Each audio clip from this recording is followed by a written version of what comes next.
ಎಲ್ರಿಗೂ ನಮಸ್ಕಾರ. ನಾನು ಕಲಾ. ಇವತ್ತಿನ ವಿಡಿಯೋದಲ್ಲಿ ಮದುವೆ ಮನೆಗಳಲ್ಲಿ ನುಗ್ಗೆಕಾಯಿ ಸಾಂಬಾರು ಮಾಡಿರ್ತಾರಲ್ವ, ಸಖತ್ತಾಗಿರುತ್ತೆ ತಿನ್ನೋದಕ್ಕೆ. ಬೇಳೆ ಮತ್ತು ನುಗ್ಗೆಕಾಯಿ ಹಾಕ್ಬಿಟ್ಟು ತಿಳಿ ಸಾಂಬಾರು ಮಾಡಿರ್ತಾರೆ. ತಿನ್ನೋದಕ್ಕಂತೂ ಸೂಪರಾಗಿರುತ್ತೆ. ನಾವು ಅನ್ನ ಸಾಂಬಾರು ತಿಂದಲೇ ಬರೋದೇ ಇಲ್ಲ, ಅಷ್ಟು ಚೆನ್ನಾಗಿರುತ್ತೆ. ನುಗ್ಗೆಕಾಯಿ ಸಾಂಬಾರು ತಿನ್ನೋದಕ್ಕೆ ನಾವು ಎಷ್ಟೋ ಸಲ ವೆಯ್ಟ್ ಮಾಡ್ತಾ ಇರ್ತೀವಿ ಮದುವೆ ಮನೆಗಳಲ್ಲೆಲ್ಲ, ಅಷ್ಟು ಚೆನ್ನಾಗಿರುತ್ತೆ. ಅದೇ ರೀತಿ ಮನೆಯಲ್ಲಿ ಹೇಗೆ ಸಿಂಪಲ್ಲಾಗಿ ಟೇಸ್ಟಿಯಾಗಿ ಮಾಡ್ಕೊಬೋದು ಅಂತಂದ್ಬಿಟ್ಟು ನಾನು ಇವತ್ತಿನ ವಿಡಿಯೋದಲ್ಲಿ ನಿಮ್ಮ ಜೊತೆ ಹಂಚ್ಕೊತಾ ಇದ್ದೀನಿ. ತುಂಬ ಸರಳವಾಗಿದ್ರೂ ಸಖತ್ತಾಗಿರುತ್ತೆ, ಟೇಸ್ಟಿಯಾಗಿರುತ್ತೆ ಸಾಂಬಾರು. ನನ್ನ ಮಗಳು ಫ್ರೆಂಡ್ ಮನೆಯಿಂದ ನುಗ್ಗೆಕಾಯಿನ ಕೊಟ್ಟು ಕಳಿಸಿದ್ರು. ಬೇಡ ಅಂತಂದರೂ ಕೇಳಲಿಲ್ವಂತೆ. ಒಂದು 5ರಿಂದ 6 ನುಗ್ಗೆಕಾಯಿನ ಕೊಟ್ಟು ಕಳಿಸಿದ್ರು, ಬೆಳೆದಿರೋದು ನಾಟಿ ನುಗ್ಗೆಕಾಯಿ, ತುಂಬ ಚೆನ್ನಾಗಿರುತ್ತೆ, ತಗೊಂಡೋಗಿ ಅಂತಂದ್ಬಿಟ್ಟು ಕೊಟ್ಟಿದ್ರು. ಹಾಗಾಗಿ ಒಂದೇ ಸಲ ನಾನು ಅಷ್ಟು ನುಗ್ಗೆಕಾಯಿನ ಹಾಕ್ಬಿಟ್ಟು ಸಾಂಬಾರು ಮಾಡ್ತಾಯಿದ್ದೀನಿ.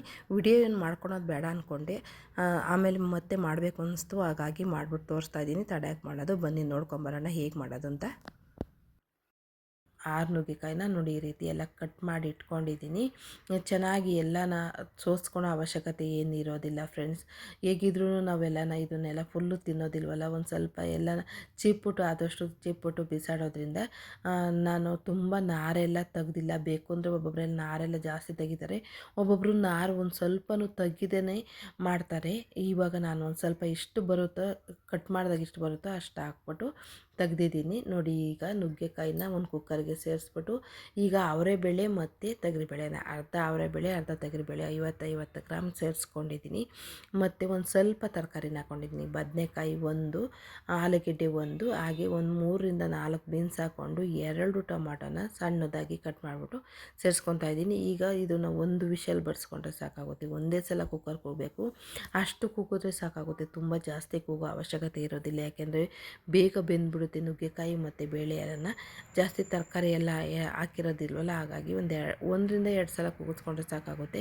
ಈಗ ಕುಕ್ಕರ್ ತಣ್ಣಗಾಗೋದ್ರೊಳಗಡೆ ಒಗ್ಗರಣೆ ಮಾಡ್ಕೊಳ್ಳೋಣ. ಒಗ್ಗರಣೆ ಮಾಡ್ಕೊಳ್ಳೋದಕ್ಕೆ ಬಾಣಲಿಗೆ ಎಣ್ಣೆ ಇಟ್ಬಿಟ್ಟು ಸಾಸಿವೆನ ಸೇರಿಸ್ಕೊಂಡಿದ್ದೀನಿ. ಹಾಗೆ ಈರುಳ್ಳಿ ಒಂದು ಸ್ವಲ್ಪ ಜಾಸ್ತಿ ಈರುಳ್ಳಿನ ಸೇರಿಸ್ಕೊಂಡಿದ್ದೀನಿ. ದಪ್ಪ ಈರುಳ್ಳಿ, 1-2 ಗಾಂಧಾರಿ ಮೆಣಸಿನ್ಕಾಯಿ ಊರಿಂದನೇ ತೊಗೊಂಬಂದಿದ್ದೆ, ಆ ಮೆಣಸಿನ್ಕಾಯಿನ ಸೇರಿಸ್ಕೊತಾ ಇದ್ದೀನಿ ಫ್ರೆಂಡ್ಸ್. ಅದಾದಮೇಲೆ ಸಣ್ಣ ಈರುಳ್ಳಿ ಹಾಕ್ಕೊಂಡ್ರೆ ತುಂಬಾ ಟೇಸ್ಟಿಯಾಗಿರುತ್ತೆ ನುಗ್ಗೆಕಾಯಿ ಸಾಂಬಾರು. ಇದನ್ನು ಅಷ್ಟೇ ನಾಟಿ ಕರಿಬೇವಿನ ಸೊಪ್ಪು ಊರಿಂದ ತೊಗೊಂಬಂದಿದ್ನಲ್ವ, ಹಾಗಾಗಿ ಒಂದು ಸ್ವಲ್ಪ ಜಾಸ್ತಿ ನಾನು ಕರಿಬೇವಿನ ಸೊಪ್ಪು ಎಲ್ಲನ ಸೀದಾಗಿ ಮತ್ತು ಎಳೆದಾಗಿದ್ದರೆ ನಾನು ಸ್ವಲ್ಪ ಜಾಸ್ತಿ ಹಾಕ್ತಾಯಿರ್ತೀನಿ. ಹಾಗಾಗಿ ಇಷ್ಟು ಕರಿಬೇವಿನ ಸೊಪ್ಪು ಹಾಕ್ಬಿಟ್ಟು ಇವಾಗೆಲ್ಲ ನಾವು ಒಗ್ಗರಣೆಯಲ್ಲೆಲ್ಲ ಚೆನ್ನಾಗಿ ಬಾಡಿಸ್ಕೊಬೇಕು. ಸಣ್ಣ ಉರಿ ಇಟ್ಟು, ಆದಷ್ಟು ಸಣ್ಣ ಉರಿ ಇಟ್ಟು ಬಾಡಿಸ್ಕೊಬೇಕಾಗುತ್ತೆ. ಒಂದು ಸ್ವಲ್ಪ ಅವರೆಬೇಳೆ ಹಾಕಿರೋದ್ರಿಂದ ಒಂಚೂರು ಹಿಂಗೆ ಹಾಕ್ಕೊತಾ ಇದ್ದೀನಿ. ಇಂಗು ತೆಂಗು ಇದ್ದರೆ ಮಂಗನ ಅಡುಗೆ ಮಾಡ್ತಾರೆ ಅಂತ ಹೇಳ್ತಾರಲ್ವ, ಹಾಗಾಗಿ ಇಂಗು ಮತ್ತು ತೆಂಗುನ ಹಾಕ್ಕೊಂಡ್ರೆ ತುಂಬ ಟೇಸ್ಟಿಯಾಗಿ ಸಾಂಬಾರು ರೆಡಿಯಾಗುತ್ತೆ. ಅದರೊಳಗೂ ನುಗ್ಗೆಕಾಯಿ ಸಾಂಬಾರಿಗೆ ಹಿಂಗಾಕಿ ತುಂಬಾ ಚೆನ್ನಾಗಿರುತ್ತೆ.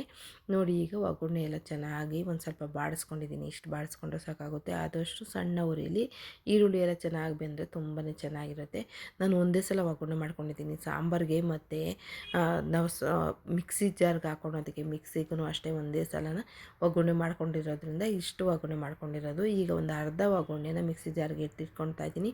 ಇನ್ನು ಅರ್ಧ ಒಗ್ಗರಣೆನ ನಾವು ಸಾಂಬಾರು ಮಾಡೋದಕ್ಕೆ ರೆಡಿ ಮಾಡ್ಕೊಬೇಕಾಗುತ್ತೆ. ಗಾಂಧಾರಿ ಮೆಣಸಿನ್ಕಾಯಿ ಇರುತ್ತಲ್ಲ, ಅದನ್ನು ಇವಾಗಲೇ ಹಾಕ್ಕೊತಾ ಇದ್ದೀನಿ ಎಲ್ಲ ತೆಗೆದುಬಿಟ್ಟು. ಏಕೆಂದರೆ ಆ ಮೆಣಸಿನ್ಕಾಯಿ ತುಂಬಾ ರುಚಿಯಾಗಿರುತ್ತೆ, ಒಂಥರ ಬೇರೆ ಟೇಸ್ಟ್ ಕೊಡುತ್ತೆ. ನಾವು ಗ್ರೀನ್ ಕಲರ್ ಮೆಣಸಿನ್ಕಾಯಿ ಡೈಲಿ ಯೂಸ್ ಮಾಡ್ತೀವಲ್ಲ, ಅದಕ್ಕಿಂತ ಈ ಗಾಂಧಾರಿ ಮೆಣಸಿನ್ಕಾಯಿ ಟೇಸ್ಟ್ ಚೆನ್ನಾಗಿ ಕೊಡುತ್ತೆ. ಈಗ ಒಂದು ಅರ್ಧ ಹೋಳು ತೆಂಗಿನಕಾಯಿನ ಹಾಕ್ಕೊತಾ ಇದ್ದೀನಿ. ಫ್ರೆಶ್ಶು ತೆಂಗಿನಕಾಯಿ ಇದ್ದರೆ ತುಂಬ ಚೆನ್ನಾಗಿರುತ್ತೆ, ಹಾಕ್ಕೊಳ್ಳಿ. ಸಾಂಬಾರು ಪುಡಿ ಸೇರಿಸ್ಕೊತಾ ಇದ್ದೀನಿ. ನಾನು ಪುಳಿಯೋಗರೆ ಪುಡಿ ವಾಂಗಿಬಾತ್ಗೆಲ್ಲ ಮಾಡಿದ್ನಲ್ಲ, ಅದನ್ನೇ ಹಾಕ್ಕೊಂಡಿದ್ದೀನಿ ಒಂದು 2 ಟೇಬಲ್ ಸ್ಪೂನು. ತುಂಬಾ ಚೆನ್ನಾಗಿರುತ್ತೆ. ಅದಕ್ಕೆಲ್ಲ ಬೇರೆ ಮಸಾಲೆಗಳೆಲ್ಲ ಹಾಕಿರೋದ್ರಿಂದ ತುಂಬಾ ಚೆನ್ನಾಗಿರುತ್ತೆ. ಧನ್ಯ ಪುಡಿ 1 ಟೇಬಲ್ ಸ್ಪೂನ್ ಹಾಕ್ಕೊತಾ ಇದ್ದೀನಿ. ಅದಾದಮೇಲೆ ಖಾರಕ್ಕೆ ಬೇಕಾದಷ್ಟು ಖಾರದ ಪುಡಿನ ಹಾಕ್ಕೊತಾ ಇದ್ದೀನಿ. ಇಲ್ಲಿ ನೀವು ವಾಂಗಿಬಾತ್ ಪುಡಿ ಹಾಕ್ಕೊಂಡ್ರೆ ತುಂಬ ಚೆನ್ನಾಗಿರುತ್ತೆ ಸಾಂಬಾರು ಅಂತ ಹೇಳ್ಬೋದು. ಅದರೊಳಗೆ ಏನು ಬೇರೆ ಮಸಾಲೆ ಎಲ್ಲ ಆ್ಯಡ್ ಮಾಡಿರೋದಿಲ್ಲ. ಇವಾಗ ತಾನೇ ನಾನು ಮಾಡಿ ಇಟ್ಕೊಂಡಿದ್ದೆ ಒಂದು ಸ್ವಲ್ಪ ಪುಳಿಯೋಗರೆ ಪುಡಿ ವಾಂಗಿಬಾತ್ ಪುಡಿ ಎಲ್ಲನ, ಅದನ್ನೇ 2 ಸ್ಪೂನ್ ಹಾಕ್ಬಿಟ್ಟು ನಾನು ತೋರಿಸ್ತಾ ಇರೋದು. ತುಂಬಾ ಚೆನ್ನಾಗಿರುತ್ತೆ. ಆ ಥರ ಹಾಕ್ಕೊಂಡು ಒಂದು ಅರ್ಧ ಸ್ಪೂನನ್ನು ಹಾಕ್ಕೊಳ್ಳಿ. ನಿಮಗೆ ಇಷ್ಟು ಜನ ಇರ್ತಾರೆ ಅದನ್ನು ನೋಡಿಕೊಂಡು ಹಾಕ್ಕೊಬೇಕಾಗುತ್ತೆ. ಈಗ ಚೆನ್ನಾಗಿ ನುಣ್ಣಗೆ ರುಬ್ಬಿಟ್ಕೊತಾ ಇದ್ದೀನಿ. ಈ ಕುಕ್ಕರೆಲ್ಲ ತಣ್ಣಗಾಗಿದೆ. ಈಗ ನೋಡಿ ಓಪನ್ ಮಾಡ್ತಾ ಇದ್ದೀನಿ. ಕುಕ್ಕರ್ ಗಾಳಿ ಹೊರಗಡೆ ಹೋದಾದ್ಮೇಲೆ ಆದಷ್ಟು ಓಪನ್ ಮಾಡಬೇಕು. ಈಗ ಒಂದು ಸ್ವಲ್ಪ ಎಲ್ಲನ ಟೊಮಟೊ ಎಲ್ಲ ಮೇಲ್ಗಡೆ ಸಿಪ್ಪೆ ಎಲ್ಲ ತೆಗೆದುಬಿಟ್ಟು ಆಮೇಲೆ ಮಿಕ್ಸಿ ಜಾರ್ಗೆ ಹಾಕ್ಕೊಂಡು ನುಣ್ಣಗೆ ರುಬ್ಕೊಬೇಕಾಗುತ್ತೆ. ಆದಷ್ಟು ನಾನು ಜಾಸ್ತಿ ಚೆನ್ನಾಗಿ ಎಲ್ಲ ನೋಡಿ, ಇವಾಗ ಸಿಪ್ಪೆ ಹಂಗೇ ಬಂದುಬಿಡುತ್ತೆ. ಈ ಟೈಮಲ್ಲೇ ತಗೊಳೋದು. ನಾವು ಸಿಪ್ಪೆ ಎಲ್ಲ ಏನು ಎರಿಯೋದಿಲ್ಲ ಟೊಮಟೊದಲ್ಲಿ. ಇವಾಗ 2 ಟೊಮಟೊ ಹಾಕ್ಕೊಂಡಿದ್ದೀನಲ್ಲ, ಅದನ್ನೆಲ್ಲನ ಬೇಗ ಪ್ಲೇಟ್ಗೆ ಹಾಕ್ಕೊಳ್ಳೋದಕ್ಕೆ ಆರೋದಕ್ಕೆ ಹಾಕ್ಕೊಳ್ತಾ ಇದ್ದೀನಿ. ನೋಡಿ ಎಲ್ಲ ನುಗ್ಗೆಕಾಯಿ ಎಲ್ಲ ತುಂಬ ಚೆನ್ನಾಗಿ ಎಲ್ಲ ಬೆಂದು ಮಸಾಲ ಥರ ಆಗಿದೆ. ಆವಾಗಲೇ ಟೇಸ್ಟ್ ಎಲ್ಲ ಚೆನ್ನಾಗಿ ಬರೋದು. ಈಗ ರುಬ್ಬಿರೋ ಮಸಾಲೆಗೆ ಒಂದು ಸ್ವಲ್ಪ ಹುಣಸೆಹಣ್ಣನ್ನು ಸೇರಿಸ್ಕೊತಾ ಇದ್ದೀನಿ. ಯಾಕೆಂದರೆ ನಾನು ಹಾಕಿರೋದಿಲ್ಲ 2 ಟೊಮೊಟೊ ಅಷ್ಟೇ. ಒಂದು ಸ್ವಲ್ಪ ಹುಣಸೆಹಣ್ಣು ಹಾಕ್ಕೊಂಡ್ರೆ ಟೇಸ್ಟು ಚೆನ್ನಾಗಿರುತ್ತೆ. ಈಗ ಟೊಮೊಟೊ ಬೆಂದಿರೋದನ್ನು ಹಾಕ್ಬಿಟ್ಟು ಒಂದು ಸಲ ನುಣ್ಣಗೆ ರುಬ್ಬಿಟ್ಕೊತಾ ಇದ್ದೀನಿ. ಈಗ ಅರ್ಧ ಒಗ್ಗರಣೆ ಬಿಟ್ಕೊಂಡಿದ್ದೀವಲ್ಲ, ಅದೇ ಒಗ್ಗರಣೆಗೆ ನಾವು ರುಬ್ಬಿರೋ ಮಸಾಲನ್ನೆಲ್ಲನ ಸೇರಿಸ್ಕೊಂಡು ಒಂದು ಸ್ವಲ್ಪ ಚೆನ್ನಾಗಿ ಇದ್ರ ಹಸಿ ವಾಸನೆ ಹೋಗೋವರೆಗೂ ನಾವು ಬಾಡಿಸ್ಕೊಬೇಕಾಗುತ್ತೆ. ತುಂಬ ಚೆನ್ನಾಗಿ ಇರುತ್ತೆ ಸಾಂಬಾರು. ಈ ಥರ ಮಸಾಲಾನ ನಾವು ಒಗ್ಗರಣೆಲಿ ಬಾಡಿಸ್ಕೊಂಡಾಗ ತುಂಬಾ ಚೆನ್ನಾಗಿರುತ್ತೆ. ನೀರು ಹಾಕ್ದಲೇ 1-2 ನಿಮಿಷ ಚೆನ್ನಾಗಿ ಸಣ್ಣ ಉರಿ ಇಟ್ಕೊಂಡು ಬಾಡಿಸ್ಕೊಬೇಕಾಗುತ್ತೆ. ಒಂದು ಸ್ವಲ್ಪ ಇದೆಲ್ಲ ಗಟ್ಟಿ ಇರುತ್ತೆ, ಮಸಾಲೆ ಎಲ್ಲ ಗಟ್ಟಿ ಇರುತ್ತೆ. ತುಂಬ ಜಾಸ್ತಿ ಉರಿ ಇಟ್ಬಿಟ್ಟು ನೀವು ಮಾಡೋಕ್ಕೆ ಹೋಗಬೇಡಿ. ಆವಾಗ ಇಲ್ಲಿ ಕೈ ಆಡಿಸ್ತಾ ಇರಬೇಕಾಗುತ್ತೆ. ಕೈ ಆಡಿಸ್ಲಿಲ್ಲ ಅಂತಂದರೆ ನಾವು ಪಕ್ಕದಲ್ಲಿದ್ದರೆ ನಮಗೆಲ್ಲ ಸಿಡಿಯುತ್ತೆ. ಮತ್ತು ಸ್ಟವ್ ಮೇಲೆಲ್ಲ ಜಾಸ್ತಿ ಸಿಡಿಯೋದ್ರಿಂದ ಆದಷ್ಟು ಗಟ್ಟಿ ಇರಬೇಕಾದ್ರೆ ಚೆನ್ನಾಗಿ ಕೈ ಆಡಿಸ್ಕೊಳ್ಳಿ.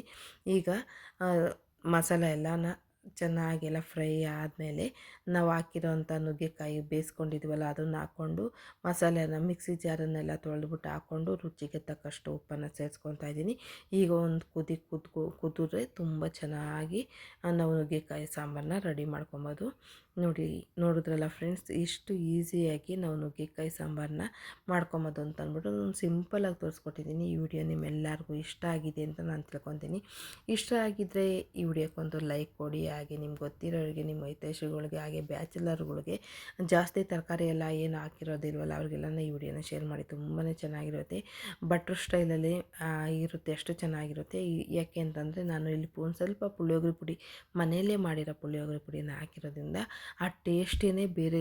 ಏಕೆಂದರೆ ಆವಾಗಲೇ ಮಾಡಿರೋ ಪುಡಿ ಅಲ್ವಾ, ತುಂಬಾ ಚೆನ್ನಾಗಿರುತ್ತೆ. ಧನಿಯಾ ಸ್ಮೆಲ್ಲು ಎಲ್ಲ ಬರ್ತಾ ಇರುತ್ತೆ, ಬ್ಯಾಡಗಿ ಮೆಣಸಿನ್ಕಾಯಿ ಸ್ಮೆಲ್ಲು ಎಲ್ಲನ ತುಂಬ ಚೆನ್ನಾಗಿರುತ್ತೆ ಫ್ರೆಂಡ್ಸ್. ನೀವು ಒಂದ್ಸಲ ಟ್ರೈ ಮಾಡಿ ನೋಡಿ ನಿಮ್ಮ ಮನೇಲಿ ಮಾಡಿದಾಗ. ಅದು ಸಾಂಬಾರಿಗೆಲ್ಲ ಹಾಕಿ ನೋಡಿ, ತುಂಬ ಚೆನ್ನಾಗಿರುತ್ತೆ. ಕೊನೆಯದಾಗಿ ಒಂದು ಸ್ವಲ್ಪ ಕೊತ್ತಂಬರಿ ಸೊಪ್ಪನ್ನು ಹಾಕ್ಬಿಟ್ಟು ಒಂದು ಸಲ ಕುದಿಸ್ಕೊಂಡಿದ್ದೀನಿ. ಒಬ್ಬೊಬ್ಬರು ಇಷ್ಟೊಂದು ನುಗ್ಗೆಕಾಯಿನ ಬೇಯಿಸೋದಕ್ಕೆ ಇಷ್ಟಪಡೋದಿಲ್ಲ, ಯಾಕೆಂದರೆ ತುಂಬ ನುಣ್ಣಗಾಗೋಗಿರುತ್ತೆ, ಒಂದು ಸ್ವಲ್ಪ ಗಟ್ಟಿಯಾಗಿ ಇರಬೇಕು ಅಂತಂತಾರೆ. ಆದರೆ ನಮ್ಮ ಮನೇಲಿ ಚೆನ್ನಾಗೆಲ್ಲ ಮೊಸರು ಥರ ಆಗಿರಬೇಕು, ಈ ಥರ ಎಲ್ಲ ಆಗಿರಬೇಕು, ಆವಾಗಲೇ ಸಾಂಬಾರೆಲ್ಲ ಚೆನ್ನಾಗಿ ಹೊಂದ್ಕೊಳೋದು ಅಂತ ಅಂತಾರೆ. ಒಂದು ಸ್ವಲ್ಪ ಏನಾದರೂ ನಾವು ಬೇಯಿಸಲಿಲ್ಲ ಅಂದರೆ ಜಾಸ್ತಿ ನುಗ್ಗೆಕಾಯಿನ ಒಂದು ಸ್ವಲ್ಪ ಹಸಿ ಹಸಿಯಾಗಿರುತ್ತೆ, ಆ ಥರ ಪಡ್ತಾರೆ, ಈ ಥರ ಪಡ್ತಾರೆ.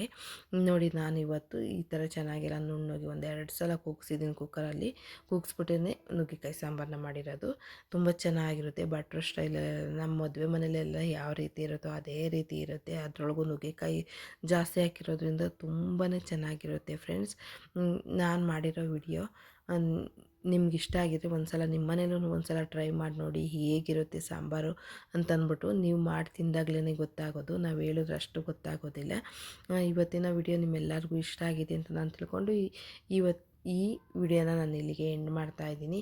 ನಿಮ್ಮ ಬಿಡುವಿಲ್ಲದ ಸಮಯದಲ್ಲಿ ಬಿಡು ಮಾಡಿಕೊಂಡು ಈ ಚಾನಲ್ನ ಓಪನ್ ಮಾಡಿ ಕೊನೆವರೆಗೂ ಈ ವಿಡಿಯೋ ನೋಡಿದ್ದಕ್ಕೆ ನಾನು ತುಂಬ ಹೃದಯದ ಧನ್ಯವಾದನ ಅರ್ಪಿಸ್ತಾ ಇದ್ದೀನಿ. ಮತ್ತೊಂದು ಹೊಸ ರೆಸಿಪಿಯೊಂದಿಗೆ ಭೇಟಿಯಾಗೋಣ. Thank you friends, thank you.